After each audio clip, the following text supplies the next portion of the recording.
Welcome back from that short break after extensive discussion with Mr. Lawrence, still happen to be a financial expert. Here we are. Ken Ugbechie will be joining me all the way from Lagos so that we can look at understanding Nigerian foreign reserve, what it really meant, and now we can really appreciate the doing of the federal government of Nigeria, what the CBN is also doing in that regards of our external reserve. Joining me right now is Ken Ugbechie, who have to be the publisher of Political Economist NG. Mr. Ken, are you there?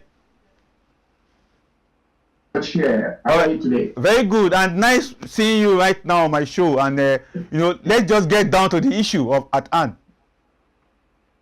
No problem. All right. So, can you take us through when we talk about Nigerian foreign external reserve? What does it really mean? What does it really entail? Many Nigerians will be wondering, foreign reserve. Can you take us through and help us to understand that? In very simple terms, it's your savings account. What it means is Nigeria's savings account, our savings. And every nation, every individual, including yourself, must have a savings. You must save for the rainy day, the proverbial rainy day. Because for every nation, that rainy day must come, where you have to draw down from your savings to fix one or two issues in the family. So a nation must have external reserve, or foreign reserve, or whatever name you choose to call your own, and you must make sure you grow it. That is how also you strengthen your economy. The leverage of your foreign reserve as a country determines how strong other nations perceive you to be economically. And that is also why they can risk doing business with you. So it's not something trivial, and it's not something to be toyed with. External reserve, you must, whoever is managing it, usually central bank of that country, must be sure that this external reserve is not abused. In the case of Nigeria, we have abused it. We draw from it with impunity, anyhow we wish, in fact, anytime we wish. Let me just take us back to 1999, when the Fourth Republic was born.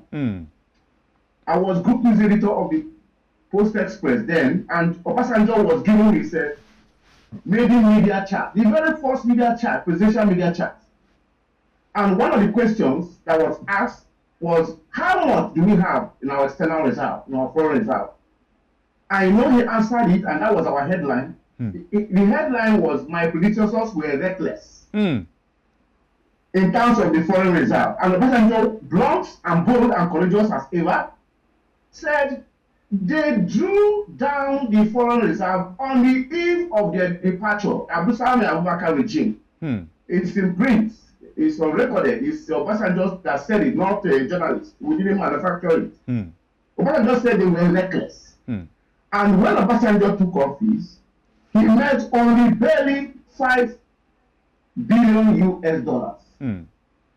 1999, just roughly 5 billion, 4 point something billion. Let's just say 5 billion. But that's what they left behind. And Obasanjo said it, which means it was more than that in the days of the military.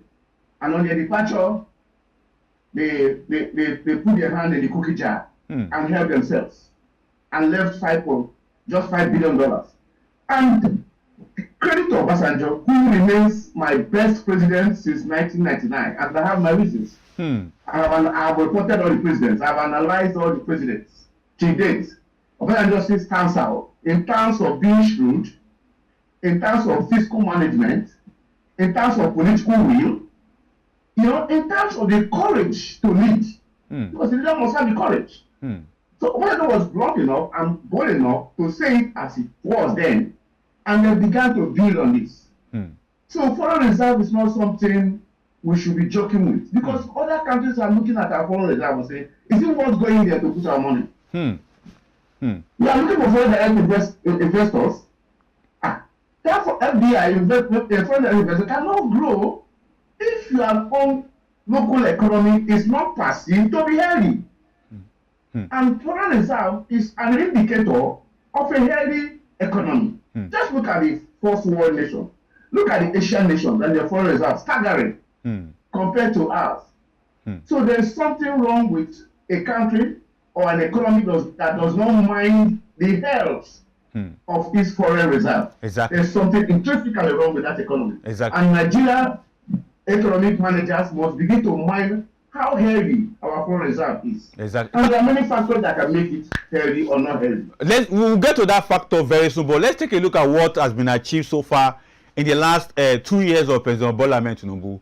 Although at the point of their coming in, they met a foreign reserve that is less than 30 billion US dollar. But what we have right now is about 41.7 billion US dollar. Now, talking about the factors, in your own understanding, what factor has really helped Tinubu government and the current CBN to achieve that 41.7 billion US dollar that we have in our foreign reserve today? Very, very, very good. You see, how do people make grow foreign reserves? You grow foreign reserves if you have something to sell in dollar. Because this foreign reserve is denominated in dollar. That is the global currency. So if you have something to sell in dollar, your foreign reserve will definitely grow. Now, if you look at the Tinubu economy, Tinubu has been able, within these 2 years, in spite of the difficulties that we're having, he has been able to put more effort in the area of non-oil exports. And our non-oil export has been growing under Tinubu. And then if you look at an economy like that, you should rejoice. You should be happy that somebody is doing something that is showing the world that we are serious people and it is take us seriously. So the Tinubu has been able to grow it because non-oil export has increased. People are now beginning to export things. People are now beginning to expand the production value chain. We're no longer just exporting raw materials, people are processing. So there has been more value added in the economy, and this thing reflects in our dollar sales. And we can see that even in trade balance, in some places, we are beginning to go up in terms of trade balance with some powerful nations. But when we trade up to $2 billion this year, in the next 6 months, there's incremental, there's an increase on the trade balance with them. So the non-oil export is very key in growing that foreign reserve. Also, we have to look at local production.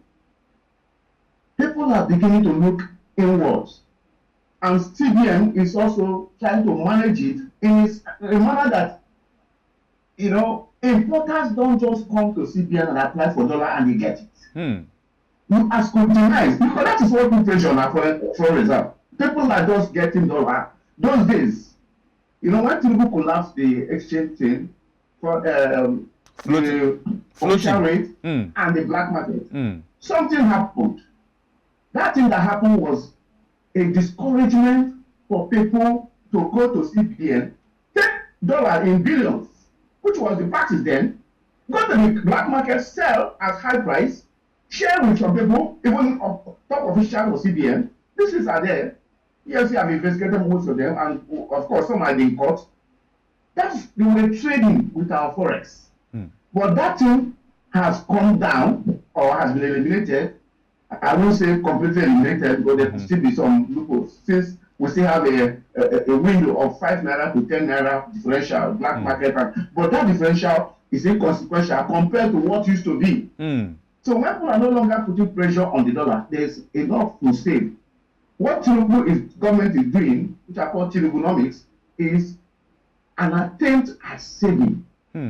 There is critical attempt at saving. It's measurable. You can see the progression from 25 billion that you inherited. You are going to 41 billion, about that.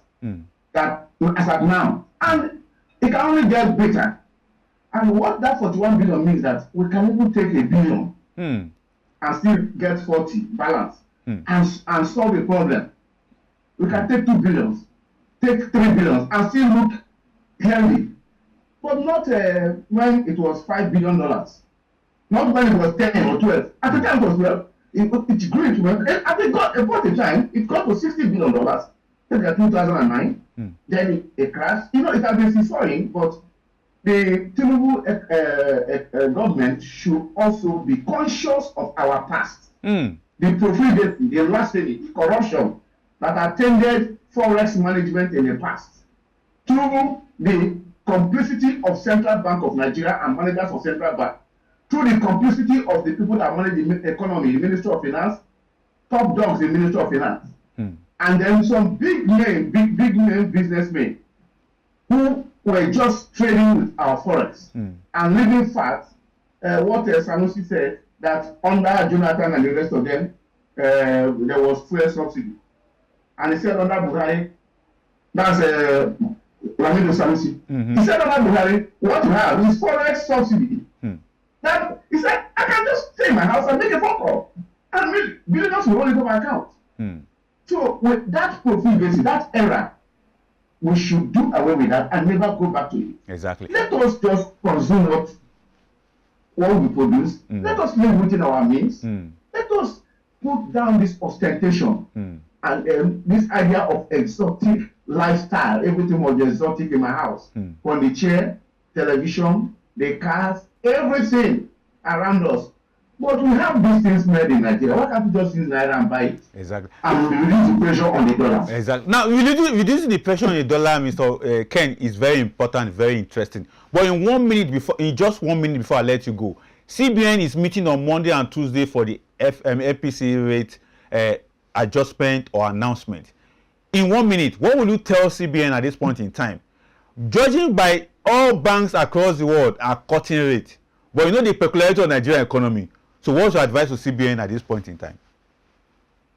In fact, I've always been an advocate of cutting that rate. We're talking of interest rates. We're talking of the rates that people used to, business people borrow money for in a bank. You want the business to die. That is why we have cost of goods and services, because the interest rate is high. So tweak it a little, cut it at least. Others are doing so. Cut it, and now that we are even having a healthier external reserve, give a window, cut it, and see what you will achieve within that window of that cut. So I recommend that CBN should reduce the interest rate a little bit and see how it helps the marketplace. Exactly. Very interesting. Mr. Ken, I really want to appreciate you for coming on. You know, a senior colleague you are in the media, and I really appreciate you. Even just within a twinkling of some time, I just discussed with you. I want to have you on the show. And right now, my publisher, you are here. Thank you so much for sparing your time with us and talking about Nigerian economy at this point in time. Thank you very much. All right, but don't be surprised, sir. I will definitely send another invitation soon so that we can have more of you on the market report. No problem. All right, so I've been speaking with Mr. Ken Ugbechie, who happens to be the publisher of Political Economy NG, one of the leading media outfits that talk about strictly Nigerian economy from a political economy angle. And I suppose to understand Nigerian external foreign reserve. We have come to the end of today's edition of the Market Report. My name is Adefola Olamikun. You have heard it from Mr. Lawrence, the 3 scenario of how to save money, make money, and be healthy when it comes to your financial literacy. And not to forget the advice to the government. We need massive infrastructure all across Nigeria. Till we come your way with another interesting package of Market Report, I'm signing out right now. See you later. Be a good citizen. God bless you. See you around soon. Bye.